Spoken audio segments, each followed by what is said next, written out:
Sinimulan ng ipatupad ang 10 pisong bawas sa flag down rate ng mga taxi.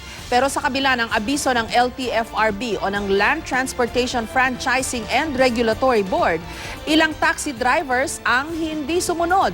May report si Haji Rieta.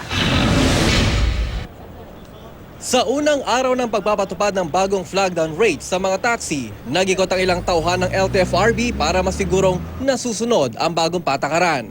Pero sa kabila ng maagang anunsyo, tila ipinagkibit balikat lang ito ng ilang tsuper. Wala nang ang karatula na nag-aanunsyo ng bawas pasahe, hindi pa sinunod ang bawas singil.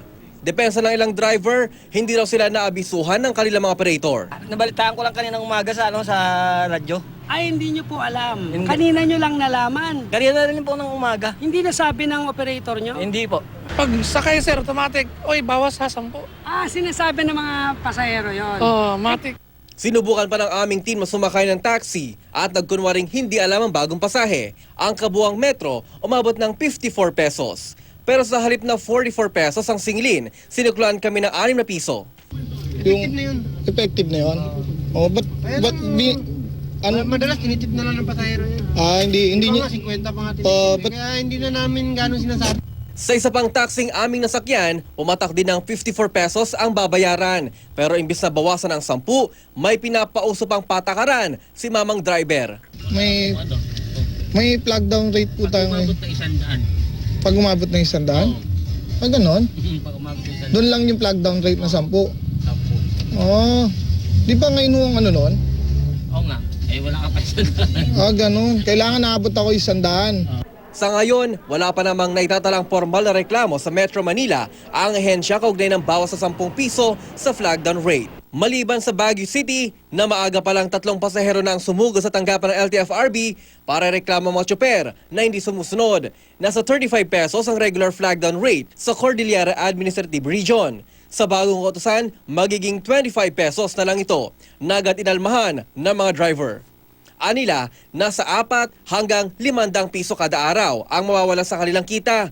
Kaya naman, hihilingin nilang maglabas ng temporary restraining order sa provisional fare rollback. They opted for temporary restraining order and they will be filing it anytime today. Malaking kabawasan yan sa kita namin. Gayunman, patuloy raw nakakalampagi ng LTFRB ang mga driver na sumunod. Bahagi nito ang planong gawing requirement ang pagkakabit ng mga karatula ng bagong pasahe sa bawat taxi. Pinag-aaralan na rin ng ahensya ang panukalang pagbibigay ng fixed na sweldo sa taxi drivers, lalo sa kasalukuyan ay boundary system pa rin ang umiiral sa pagitan ng driver at operator. Pwede nga pong i-regulate natin yan para doon na maging tunay na ang relasyon ng driver at ng operator or ng taxi driver ay employer-employee relationship para magkakaroon na talaga sila ng kanilang sariling sweldo na fixed wage, no? At hindi na kailangan pang magpuyat ng 24 hours. Inanunsyo ang provisional fare rollback sa taxi sa gitna ng halos sunod-sunod na paggalaw sa presyo ng produktong petrolyo. Simula mamayang hating gabi, ipatutupad ang 95 centavos na dagdag sa kada litro ng gasolina ng ilang kumpanya.